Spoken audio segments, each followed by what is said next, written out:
Sir एक बड़ा important question है। सेक्शन 214 डी जो 3 साल बुक में रहा, इनफील्ड रहा, उसके बाद ओमिट हो गया। कुछ नोटिस 214 डी के ओमिट होने से पहले जारी हुए, कुछ ऑर्डर कंप्लीट हुए, कुछ पेंडिंग रह गए। कुछ नोटिस 214 डी ओमिट होने के बाद जारी हुए, ठीक है। इसी के पैरेलल एक सेक्शन 214 ई आ गया जो आज भी बुक में अवेलेबल है, जिसमें डी की कुछ चीज़ों को उसने जो है वो कवर किया, चीज़ें की। तो सर इस पर हमें रहनुमाई करें कि आज अगर एक ऑफिसर हमें 214 डी के ऑर्डर के हवाले से नोटिस करता है तो हमें क्या रेमेडीज लॉ के तहत अवेलेबल है या क्या लाइबिलिटीज लॉ हम पे इम्पोज करता है, दोनों चीज़ों की हमें। इसमें बेसिकली ऐसे है कि 214 डी जो है वो ओमिट हुआ है बाई फाइनेंस एक्ट 2017 या 18, हाँ भाई 17 में, 2017 में ओमिट हुए। 2017 में ये एक्ट ओमिट हुआ सेक्शन 214 डी। ओमिशन और रिपील दोनों में थोड़ा सा डिफरेंस है। ओमिशन जो है किसी यूजुअली रिपील होता है कि रिपील में पूरा लॉ जो है, जनरली पूरा लॉ जो है वो खत्म करके एक नया लॉ लाया जाता है, चलो 18 में। रिपील में एज ए होल लॉ जो है अमेंडमेंट की एक किस्में हैं, उसमें अमेंडमेंट में सब्स्टिट्यूशन हो सकती है, मॉडिफिकेशन हो सकती है, एडिशन हो सकती है, डिलीशन हो सकती है। और repeal as a whole law समझ लें, उसको खत्म किया जाता है, नया अनेक्ट किया जाता है। जबकि ओमिशन में या एडिशन में या सब्स्टिट्यूशन में कुछ सेक्शन या प्रोविजंस या मॉडिफिकेशन में सेक्शन या कोई सब सेक्शन या प्रोविजो या कोई एडलेस किए जाते हैं। कोई सेक्शन सब्स्टिट्यूट करके, सब्स्टिट्यूट का मतलब है रिप्लेस कर देना, पहला पूरा खत्म कर देना, ओमिट कर देना, नया ले आना। ओमिट से मराज ये है कि वो ओमिट कर देना, नया कुछ ना लाना। मॉडिफिकेशन से मराज ये है कि पहले है उसमें कुछ चेंजेस कर देना, ठीक है। इसी तरह रिपील जो है पूरे लॉ के एप्लीकेबल है, और ये वाला जो है ये सर्टन पार्ट समझ लें, सेक्शन ले लें, प्रोविजन ले लें। अब इसके कॉन्सिक्वेंसेस क्या है? जो रिपील होता है, रिपील में तो सारा लॉ खत्म कर दिया जाता है और नया लॉ आ जाता है, और उस रिपील के साथ अगला जो लॉ आता है उसमें यूजुअली सेविंग क्लॉज भी एक डाली जाती है कि पुराना लॉ जो है उसमें से ये सेक्शन या प्रोविजन या अथॉरिटी या वो कंटिन्यू रहेंगे, वो कंटिन्यू होंगे, ऐसे ही होंगे जैसे कि आज भी वो चल रहे हैं, या उसमें टाइम लिमिट भी स्पेसिफिक की जा सकती है। तो जनरल क्लॉजेज एक्ट का सेक्शन 6 है जो डील करता है रिपील को। वो ये कहता है कि पुराना लॉ उसी तरह होगा जैसे पहले है, अनलेस इंटेंशन लेजिस्लेटर की अदरवाइज हो। अगर लेजिस्लेटर ने ये कहा है कि पुराना लॉ नहीं है, रिपील है, उसमें ये सेक्शन है, ये नया आ गया, सेविंग नहीं दी तो वो खत्म है। सेविंग दे दी या इंटेंशन से, अदरवाइज जाहिर होता है कि नया लॉ है और पुराना लॉ खत्म हो गया है, तो फिर उसके मुताबिक होगा। अब जो मिशन हो जाती है उसके मतलब जनरल रूल ये है कि वो ऐसे ही है जैसे फ्रॉम द ओरिजिन से ही खत्म हो गया, from the origin. Mission saving तो उसकी है ही नहीं, वो ऐसे प्रोविजन है जैसे फ्रॉम द, जैसे जब इंसर्ट हुआ था वहां से ही खत्म हो गया। अब ओमिटेड लॉ या ओमिटेड प्रोविजन के तहत किसी की राइट और लायबिलिटी नहीं डिटरमिन हो सकती। अच्छा, उसके भी आगे 3 पैरामीटर डिफरेंट है।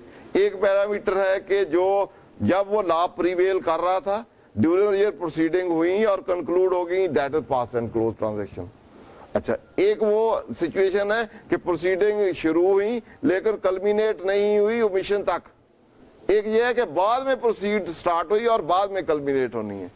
तो दूसरी वाली अगर वो ओमिटेड सेक्शन है तो वो खत्म हो सकती हैं, लेकिन ये नहीं खत्म करेंगे, कोर्ट कर सकते हैं। और जब वो ओमिट हो गया तो बाद में स्टार्ट तो हो ही नहीं सकती अनलेस उसको सेविंग ना प्रोवाइडेड की हो, ठीक है। ये बेसिक रूल है। जो दरमियान में जब वो अलाइव था, प्रोसीडिंग स्टार्ट हुई, कंक्लूड होगी, पास्ट एंड क्लोज होगी, फाइनल है, वो ठीक है।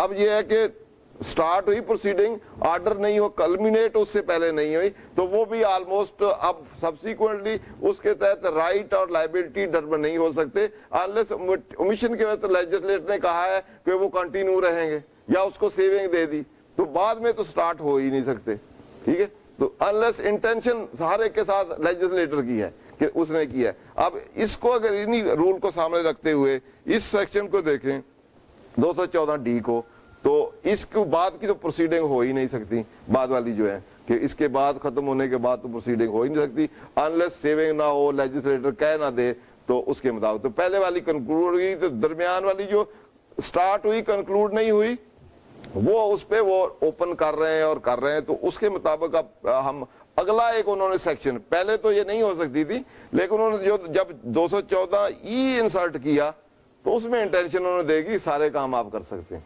जिसने भी वो डलवाई है मेरे ख्याल से उन्होंने कबाड़ा किया है, ठीक है ना।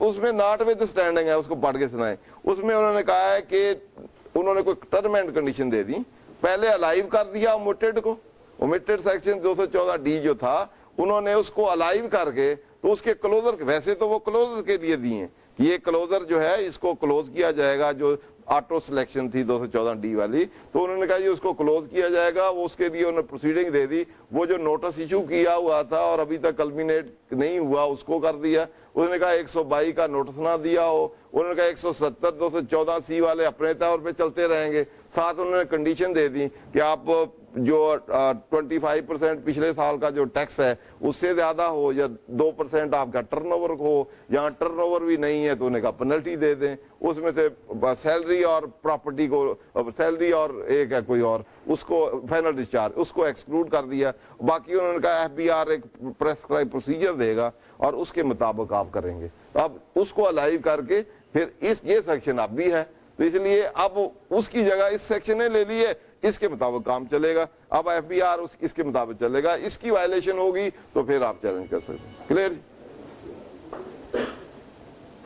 मैं सर जो आपकी इजाज़त से 214 सेक्शन का सिर्फ स्टार्टअप पढ़ना चाहूँगा, क्योंकि वो जिस तरह आपने हुक्म फरमाया बिल्कुल वो रेलिवेंट पे 214E। वैसे अभी मैं बता दूं, अभी हाई कोर्ट ने वो ऑनरेबल मिनिस्टर जैसे शाहिद करीम साहब ने किसी और बसरा ने रिट की थी कि नोटिस बाद में इशू किया, तो उन्होंने कहा ये सही नहीं है, क्वेश्चन कर दिया। लेकिन क्योंकि वहां किसी ने 214E नहीं पेश किया था, अगर रेफर किया होता तो उसने कहा ये तो प्रोटेक्टेड है तो ये तो हो सकता है। क्लियर जी? यानी कि हम दुआ करें आप महकमे की तरफ से वकील ना हो। आपने तो कहा ला बताया तो मैंने ला सारा इंटरप्रेट किया। Closure of audit 214E section है, notwithstanding the omission of section 214D audit of income tax. इसका मतलब ये है कि ऐसे समझ लें कि वो ओमिट हुआ ही नहीं है, ठीक है ना, वो अभी भी है, हाजिर है, तो इसलिए उसको प्रोटेक्ट, आप लेजिस्लेटर उसको प्रोटेक्शन दे दी कि वो आज भी है उसी तरह लाइव है। Audit of income tax affairs of a taxpayer under subsection 2 of section 214D shall be deemed to have been concluded if, यानी कि 214D के वो जो ऑडिट थे वो तब कंक्लूड गिने जाएंगे इफ, और ये आगे 3 कंडीशन जो सर ने पहले बताई कि वो था वो 20,000 पेनल्टी दे दें या 25% हायर रेट या 2% टर्नओवर का दे दें या दोनों ही नहीं है तो पेनल्टी दे दें, वो सैलरी को और उनको एक्सक्लूड कर दिया। अगर किसी का 122 का नोटिस हो गया तो वो उसमें फाल नहीं करेंगे, वो उसके मुताबिक चलेंगे। और 214C में ऑडिट हुआ है या 170 में हुआ है वो अपने तौर पे उस प्रोसेस से चलेंगे। सर इसमें अगर मैं आपकी इजाजत से 1 और 2 पढ़ूं, वो कहता है taxpayer has been selected for audit under subsection 1 of the omitted section 214D।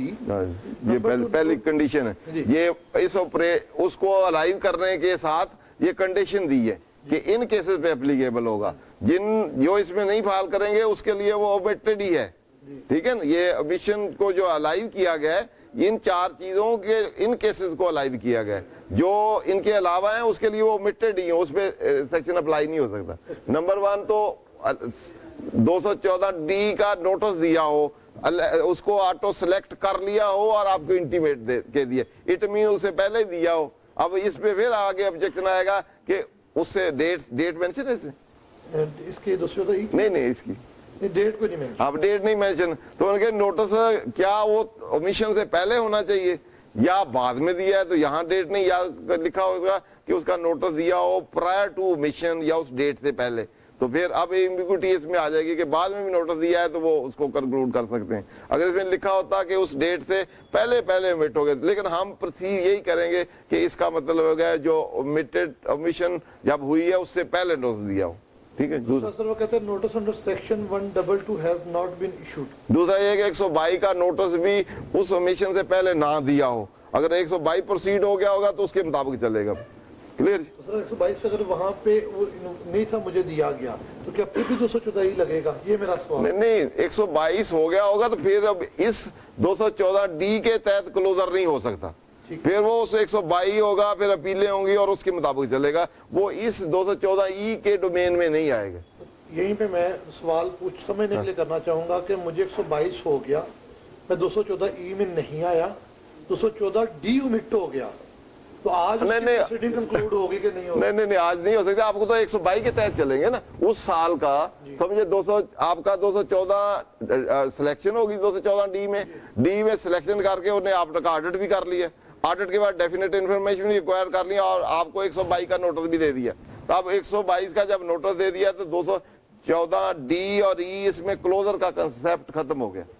खत्म हो गया कि वो उसी 122 का ऑर्डर करेगा और आप फर्स्ट अपील सेकंड अपील में जाएंगे। इस ऑर्डर डोमेन से ही आप निकल गए ना। अब जैसे 214C है, डी है 170, वो खत्म हो जाते हैं जब 122 इशू हो जाता है। जब 122 हो गया तो इसका प्रोसेस कंप्लीट हो जाता है जब ऑडिट रिपोर्ट आपको कन्फ्रंट कर दी जाए 170(6) में। पहले सिलेक्शन होती है 214C में या 214D में, उसके बाद आपका ऑडिट होता है। ऑडिट के बाद आपको 177(6) में ऑडिट रिपोर्ट या ऑडिट ऑब्जर्वेशन कन्फ्रंट होती हैं जिसमें डेफिनेट इन्फॉर्मेशन होती हैं।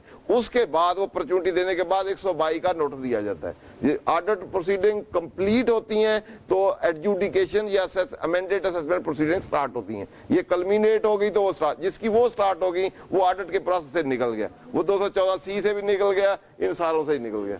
वो फिर उसका क्लोजर इसके मुताबिक नहीं बनता। क्लियर?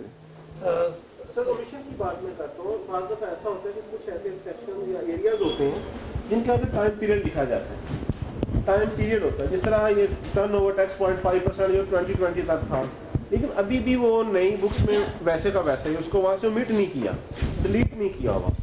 नहीं, बुक्स में होना अलहदा है क्योंकि हर साल, क्योंकि हमारे फिजिकल लेजिस्लेशन जो है हर साल फाइनेंस एक्ट या फाइनेंस बिल के बाद एक्ट जो आते हैं वो हर साल उसमें अमेंडमेंट्स होती हैं। तो उसके अमेंडमेंट में भी अमेंडमेंट का जब फाइनेंस एक्ट आता है ना, उसका एक पहला ही सेक्शन होता है, वो इसी चीज को डील कर रहा होता है कि ये इसमें कौन से प्रोविजन जो है जहाँ अनलेस मेंशन, वो कहता होता है it is enforced from the at once except following except the mention otherwise. जहां कहीं सेक्शन में कहीं डेट मेंशन है कि ये वाली सेक्शन रिट्रांसपेक्टेड बाद और रिट्रांसपेक्टिव भी दे देते हैं कि फलां डेट से अप्लाई, फलां असेसमेंट ईयर या टैक्स ईयर से अप्लाई होगा। जहां नहीं है तो जनरल रूल पहले मैंने बताया थे कि 4 इसके जनरल रूल्स हैं। एक ये है कि जहां सब्सटेंटिव प्रोविजन हो, सब्सटेंटिव प्रोविजन से मुराद वो है जो आपके राइट और लायबिलिटी को अफेक्ट करते हो, वो सब्सटेंटिव प्रोविजन है। वो प्रोविजन के रिलेटेड जो भी अमेंडमेंट होगी वो ऑलवेज जनरल रूल ये है कि प्रोस्पेक्टिव होगी अनलेस रिट्रोस्पेक्टिव इफेक्ट एक्सप्रेसली या इम्प्लाइडली दिया ना गया होगा बाय द लेजिस्लेटर। ये जनरल रूल है। और जो प्रोसीजरल सेक्शंस हैं जिससे असेसमेंट होती है, आपके राइट लायबिलिटी इफेक्ट नहीं होते हैं, तो वो उनमें कोई अमेंडमेंट आती है या चेंज इन फोरम है, अथॉरिटी चेंज होती है, तो जो आपके राइट लायबिलिटी को अफेक्ट नहीं करते तो उसमें अमेंडमेंट आती है। तो जनरल रूल ये है कि वो रिट्रोस्पेक्टिव होंगे अनलेस प्रोस्पेक्टिव इफेक्ट उसको ना दिया गया हो। थर्ड रूल ये है कि जो आपके क्यूरेटिव, रेमेडियल या एक्सप्लेनेटरी वो होंगे, पहले हम रेमेडियल जो क्यूरेटिव होंगे तो वो वाले अप्लाई होंगे retrospectively but to the extent of pending proceeding. जो असेसमेंट पेंडिंग है उन तक अप्लाई होंगे। Pending mean pending before the DC, pending appeal commissioner आगे तक, वो वहां तक बेनिफिशियल नोटिफिकेशन हो या लेजिस्लेशन हो। ये शाहनवाज की केस की जजमेंट है और एक टेक्सटाइल पता नहीं कौन सा, और आर्मी वेलफेयर की नोटिफिकेशन के मतलब है 1992 PTT 15 SCM 1655 है। आर्मी वेलफेयर है, विलेज वाली है, शाहनवाज की है, इसी तरह उसकी है। हाँ, बहुत सी जजमेंट अभी भी आई है, पता नहीं कि 2-4 जजमेंट हो। तो 12 वो ये जजमेंट क्यूरेटिव जो हो या रेमेडियल्स हो या बेनिफिशियल लेजिस्लेशन हो या नोटिफिकेशन हो, वो अप्लाई होंगे retrospectively to the extent of pending cases. ठीक है। और एक्सप्लेनेटरी जो हो या क्लैरिफिकेटरी हो वो रिट्रोस्पेक्टिव अप्लाई होंगी, उसमें पेंडिंग वाला भी नहीं है। ठीक है, ये बेसिक कॉन्सेप्ट। बाकी ये देखना होता है कि प्रोस्पेक्टिव रिट्रांसफर देना है तो उसकी एक्सटेंट भी देखी जाती है, उस एक्सटेंट से बियॉन्ड नहीं होंगे जो एक्सटेंट लेजिस्लेटर ने दी। जहां 2 व्यूज पॉसिबल हो तो वहाँ वो प्रोस्पेक्टिव ही होंगे अगर राइट को अफेक्ट करते हैं। क्लियर? ये 4-5 रूल हैं with regard to enforceability, prospective है, रिट्रोस्पेक्टिव है। सर मैं बहुत शुक्रगुजार हूँ सर मंशा सुखेरा साहब का, तो आपने आज हमें खूब सताया। ठीक है, मैं इसको तो नेक्स्ट पे कर लूँ। हाँ। ठीक है, आप आज thank you ji, thank you, शुक्रिया for giving me patient. Time और चीज़ों का